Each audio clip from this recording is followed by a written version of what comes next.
You think trying harder will make you successful. It won't, because success is not a destination you chase, it is a state of mind you occupy. Right now, at this very moment, there are men and women walking this earth who possess wealth, influence, and opportunity, not because they worked harder than you, but because they think differently than you. They do not hope for riches. They assume them. They do not wish for power. They claim it in their minds first. And the universe, through laws as precise as mathematics, delivers exactly what they have mentally accepted as already theirs. You have been lied to. You have been told that effort equals outcome, that sweat guarantees reward, that persistence alone opens doors. But I have studied over 500 of the most successful men in America, and I can tell you with absolute certainty, effort without proper mental direction is like a ship with full sails but no rudder. You will move, yes. You will exhaust yourself, absolutely. But you will arrive nowhere of significance. The poverty you experience is not in your bank account. It is in your thinking. The lack you suffer is not in your circumstances. It is in your mental acceptance of limitation. You wake each morning and you try, you push, you strain, you work yourself into exhaustion. And at night you collapse, wondering why success still eludes you. I will tell you why. Because you are operating from the wrong mental position. You are trying to become successful. The truly successful have already become it in their minds, and they are merely allowing the physical world to catch up with their mental reality. Look around you at those who drift, millions of them, moving through life without a definite chief aim. They want success, yes. They desire wealth, certainly. But wanting is not deciding. Wishing is not claiming. They have never sat down and defined exactly what they want, written it with precision, attached a deadline to it, and burned that vision into their subconscious mind until it becomes more real than their current circumstances. They scatter their mental energy like a farmer throwing seeds onto concrete. Then they wonder why nothing grows. You may be one of them. You may have convinced yourself that someday, somehow, if you just keep trying, success will find you. It will not. Success is not a bloodhound. It does not track you down. You must construct it first in the invisible realm of thought with such clarity and definition that your subconscious mind accepts it as fact. Only then does it begin to materialize in the physical world. I have seen men with every advantage fail. Educated men, well-connected men, men born into wealth who died in poverty. Why? Because they never developed the one thing that matters, a success consciousness. I have also seen men rise from nothing, men who started with empty pockets and limited education, yet retired as millionaires. The difference was never in their circumstances. It was in their mental assumption of what was possible and inevitable for them. You think your thoughts are fleeting, unimportant, mere reactions to your environment. You are wrong. Thoughts are things. They have energy. They have power. They set into motion forces that attract circumstances, people, and opportunities that harmonize with their nature. If you think poverty, you magnetize poverty.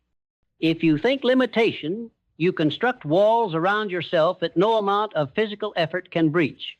But if you think riches, if you assume wealth as your natural state, your mind becomes a broadcasting station that attracts the means of wealth to you. Let me be clear. I am not speaking of fantasy. I am not suggesting you sit in meditation and wait for money to fall from the sky. I am telling you that the mind, when properly directed with definiteness of purpose, sets into motion organized planning, clear decision, and persistent action that must result in achievement. But it begins with assumption. It begins with occupying the mental state of the person you intend to become. Consider Thomas Edison. When he set out to invent a practical incandescent light, he did not try to succeed. He assumed success was inevitable and merely worked to discover the method. 10,000 experiments. Most men would have quit after 50, some after 500. But Edison operated from a different mental position. He had assumed in his mind that electric light was possible, practical, and destined to illuminate the world. Each so-called failure was simply data. Each experiment was progress. Because his mind had already accepted the outcome, his body simply continued the work until physical reality matched his mental conviction. You call those failures. He called them necessary steps. You see defeat. He saw education. The difference is not in the circumstances. It is in the mental framework through which those circumstances are interpreted. Andrew Carnegie came to America as a poor Scottish immigrant. He worked in a cotton mill for $1.20 per week. But Carnegie did something most men never do. He decided with absolute definiteness that he would become the wealthiest man in America. Not hoped, not wished, decided. And having decided, his mind began to organize the means. He studied steel. He observed systems. He built relationships. He formed what I call a mastermind alliance, a group of men whose combined intelligence and effort could achieve what no single man could accomplish alone. Within his lifetime, Carnegie became one of the richest men who ever lived. His circumstances did not determine his outcome. His mental assumption determined his circumstances. You may say, but I am not Edison, I am not Carnegie, and you are right. You are not them. But you have access to the same laws of mind that they used. Your brain is constructed of the same material. Your thoughts operate under the same principles. The only difference is that they discovered these principles and applied them with relentless persistence while you still doubt whether they apply to you. They do. They must. Because these are laws, not suggestions. The law of gravity does not care whether you believe in it. It operates whether you acknowledge it or not. The same is true for the laws of thought and achievement. Your mind will create your reality, whether you direct it consciously or allow it to run on autopilot, absorbing every fear, doubt, and limitation from your environment. Most people never take control of their minds. They allow newspapers, gossip, circumstances, and the opinions of relatives to program their thinking. Then they wonder why their lives reflect mediocrity. Your mind is the most powerful instrument you possess, yet you leave it unguarded, accepting every negative suggestion that drifts by. You would not leave your front door unlocked in a dangerous neighborhood, yet you leave your mind wide open to poverty thoughts, failure thoughts, impossibility thoughts. Stop it. Right now. This moment. Decide what you want with absolute clarity. Write it down. Not I want to be comfortable. Not I hope things get better. Write, I will accumulate $1 million by December 31st of a specific year. And in return, I will give the finest service of which I am capable. Specific, definite, with a deadline. Then read that statement aloud twice daily, once when you wake, once before sleep, and as you read it, see yourself already in possession of that wealth. Feel it, believe it. Let your subconscious mind accept it as fact. This is not positive thinking. This is programming. Your subconscious mind does not distinguish between real and vividly imagined experiences. It accepts what you repeatedly feed it as truth and begins to act upon that truth.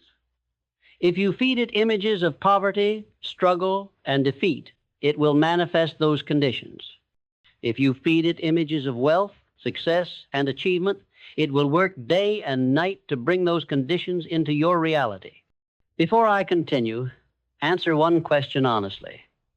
When you think about your future, do you see yourself succeeding, or do you see yourself still struggling, still hoping, still trying? If you're still listening, something inside you is waking up. Something is stirring. That restlessness you feel is your true potential demanding expression. It is tired of being suppressed by doubt and fear. It is ready to emerge, if you will only give it permission. Henry Ford once said that whether you think you can or think you cannot, you are right. He built an automobile empire not because he had superior resources, but because he refused to accept the word impossible. Engineers told him his V8 engine could not be designed as he envisioned. He told them to keep working until they found a way.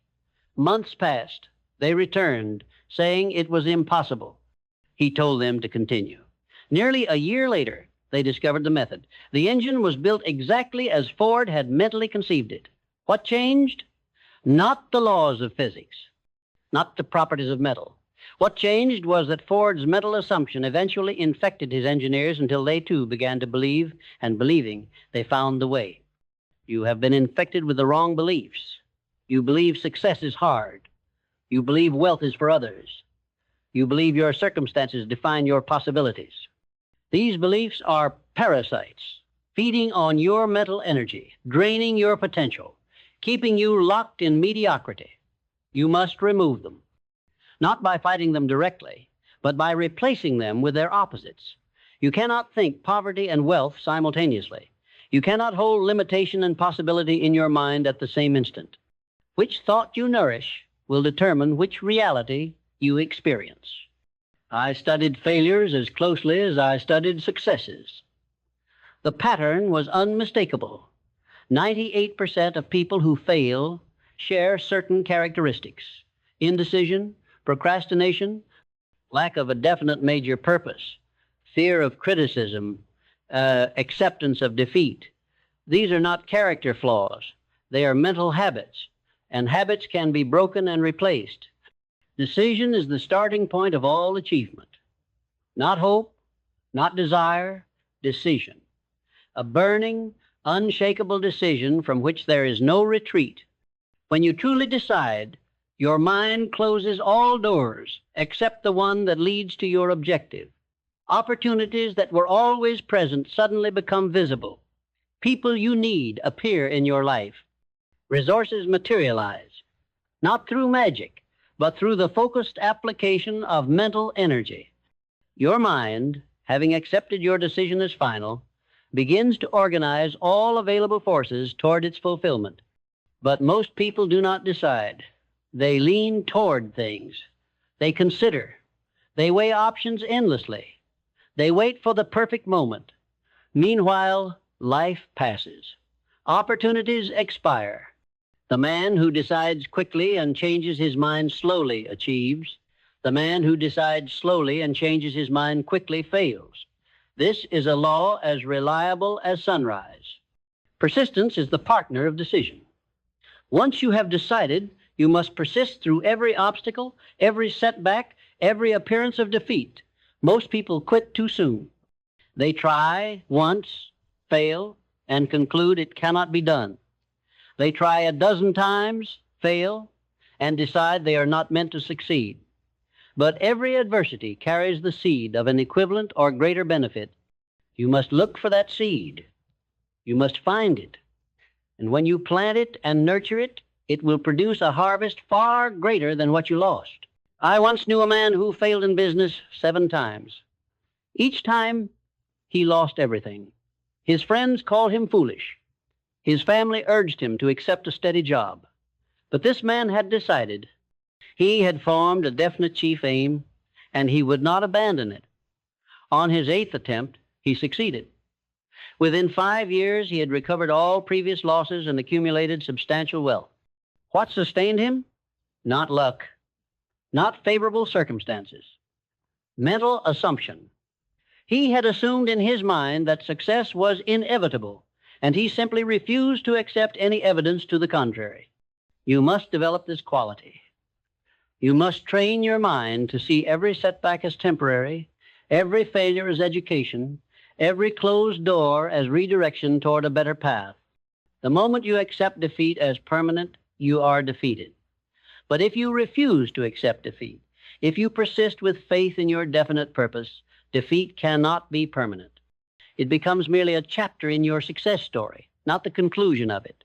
Faith is the visualization of and belief in attainment of desire, not religious faith, though that has its place. I speak of mental faith, the absolute conviction that what you have decided to achieve is already yours in the invisible realm of thought and is merely working its way into physical manifestation. This faith is not passive. It demands action. It requires you to move toward your objective even when the path is unclear, even when circumstances seem unfavorable, even when others call you foolish. Your subconscious mind responds to faith. It responds to emotionalized thought, thought mixed with feeling. When you think about your definite chief aim with burning desire, when you see it so vividly that your heart races and your body responds as if it were already achieved, you are planting that desire deep in the fertile soil of your subconscious. And your subconscious, having accepted that desire as a command, begins to work 24 hours a day to make it real. Autosuggestion is the tool you use for this planting. Every thought you think, every word you speak to yourself, every image you hold in your mind is a suggestion to your subconscious. Most people use this tool unconsciously and negatively. They tell themselves, I cannot afford that. I am not smart enough. People like me do not succeed. And their subconscious, being obedient, creates circumstances that validate these suggestions. But you can take control. You can deliberately feed your subconscious mind suggestions of wealth, achievement, and success. You can repeat your definite chief aim until it becomes the dominant thought in your mind. You can see yourself in possession of what you desire until that vision becomes more real than your present circumstances. And your subconscious, having no choice but to accept what you persistently suggest, will begin to guide you toward opportunities, ideas, and actions that align with your dominant thoughts. The mastermind principle is your accelerator. No man achieves great success alone. Every significant fortune, every major achievement, every lasting contribution has been the result of two or more minds working in harmony toward a definite end. When minds join in a spirit of cooperation, they create a third mind, a mastermind that is more powerful than any individual mind could be. This invisible force multiplies intelligence, attracts opportunity, and generates creative solutions that no single person would conceive. You must surround yourself with people who believe in your vision, not skeptics, not those who tolerate your ambition, but true believers who see your potential and contribute their knowledge, effort, and faith to your cause. In return, you must contribute to theirs. This is not manipulation. This is cooperation at the highest level. It is how Carnegie built U.S. Steel. It is how Edison built General Electric. It is how every empire is constructed. But here's what most people miss. Before you can attract a mastermind alliance, you must have something to offer. You must have a definite chief aim so compelling that others want to participate in it. You must have faith so strong that it inspires faith in others. You cannot come to people with vague wishes and weak hopes. You must come with clarity, conviction, and a plan of action so organized that others see the inevitability of your success and want to be part of it. You think I am describing something mystical. I am not. I am describing mental mechanics. Your mind is a broadcasting and receiving station. It sends out vibrations that correspond to your dominant thoughts. Those vibrations attract people, circumstances, and opportunities that are in harmony with them. When you change your dominant thoughts, you change what you attract. This is not theory. This is observable reality. Change your mind, and you change your world. But you must change it completely, not superficially. You must change it at the subconscious level, where belief resides. There is a man I knew who spent 20 years working for wages. Every year he told himself, someday I will start my own business. But someday never came. Why? Because he never decided. He never set a date. He never wrote a plan. He never took a single action toward his supposed dream. It remained a wish, and wishes without decision and action are worthless. Eventually, he retired on a small pension, his dream unfulfilled, his potential unrealized. He died having tried nothing of significance because he assumed success required something he did not possess. He was wrong. He possessed everything necessary. He lacked only the mental assumption that his dream was achievable and the decision to pursue it with persistence. Do not become that man. Do not let years pass in hesitation. Do not wait for permission or perfect conditions or absolute certainty. Decide now. Write your definite chief aim now. Begin now. Even if your first steps are small, take them. Motion attracts. Stagnation repels. When you begin moving toward your objective with faith and persistence, forces you cannot see begin to move with you. Opportunities appear. People offer help. Ideas emerge in your mind. These are not coincidences. They are the natural result of directed mental energy. You stand at a crossroads. One path leads to continued mediocrity, more years of trying without achieving, hoping without possessing, wishing without manifesting. The other path leads to mastery of your mind, and through that mastery, achievement of your definite chief aim. The second path is not easier. It demands discipline. It requires you to guard your thoughts jealously, to reject negative influences, to persist when others quit. But it leads to the life you have imagined in your quiet moments of hope. The choice is yours. No one can make it for you. No one can think for you. No one can desire for you. You must do this work yourself. But once you decide, truly decide, the universe conspires to support you. Laws you did not know existed begin to operate in your favor. Your mind, having accepted your goal as inevitable, begins to find paths you could not see before. Doors open. Help arrives. Progress accelerates. I've seen this happen too many times to doubt it. I've interviewed too many successful men to dismiss it as luck. Every one of them, without exception, began with a definite chief aim. Every one of them thought their way to wealth before they acquired it physically. Every one of them persisted through obstacles that would have destroyed ordinary men. And every one of them will tell you that their success began the moment they stopped trying to become successful and started assuming they already were in their minds. This is the secret. Stop trying for success. Assume the mindset of the successful. Think as they think. Decide as they decide. Persist as they persist. Guard your mind as they guard theirs. Feed your subconscious the same mental diet of faith, definiteness, and burning desire that they feed theirs, and watch as your outer world begins to reflect your inner transformation. You were not placed on this earth to struggle. You were not designed for mediocrity. You possess within your skull the most powerful force in creation, a human mind. Properly directed, it can achieve anything that does not violate natural law. But improperly directed, or worse, left undirected, it becomes your greatest enemy, creating obstacles where none exist and perceiving limitations that are entirely mental.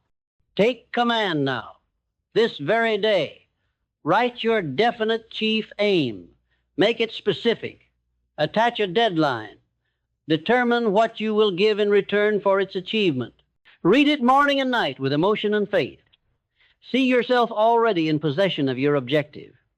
Let that vision occupy your mind until it becomes more real than your present circumstances. Then take action, any action that moves you toward your goal, and persist. Persist through doubt, persist through criticism, persist through apparent failure. Persist until the physical world has no choice but to conform to your mental reality. This is not theory I offer you. This is law. This is principle. This is the distilled wisdom of 500 successful men, tested and proven over decades. It works for anyone who applies it. It will work for you. But you must apply it. You must do the mental work. You must guard your thoughts as a miser guards gold. You must reject every suggestion of defeat, impossibility, and limitation.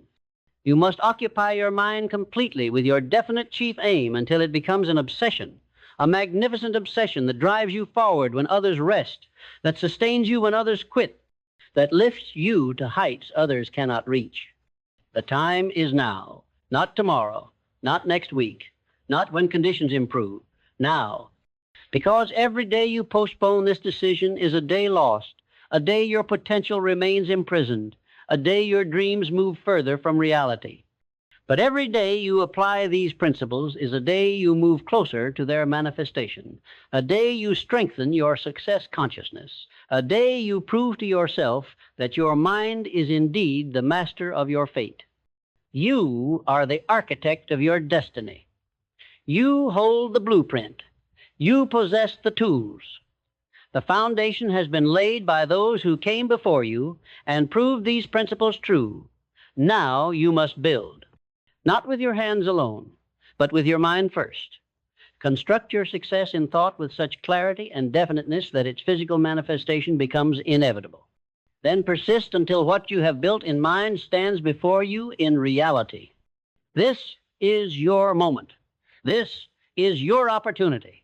Everything you have experienced until now has prepared you for this decision. The struggles you have endured have strengthened you. The failures you have faced have educated you. The desires you have felt have been your potential crying out for expression. Stop silencing that cry. Stop accepting less than what you are capable of achieving. Stop trying for success. Assume it. Occupy it mentally. Live from it now, in your mind, with such conviction that the world has no option but to deliver it to you in form. You have this power. You have always had it. It was there when you were born, and it will be there when you die. The question is whether you will use it or waste it, whether you will direct it consciously toward your chosen end or allow it to drift, creating by default a life of mediocrity and regret. I cannot make this choice for you, but I can tell you with absolute certainty that if you choose to apply these principles with persistence and faith, success is not a possibility. It is an inevitability. If this message spoke to your heart, share it with someone who needs hope today. And if you want more messages that grow your soul, subscribe, because your journey has just begun.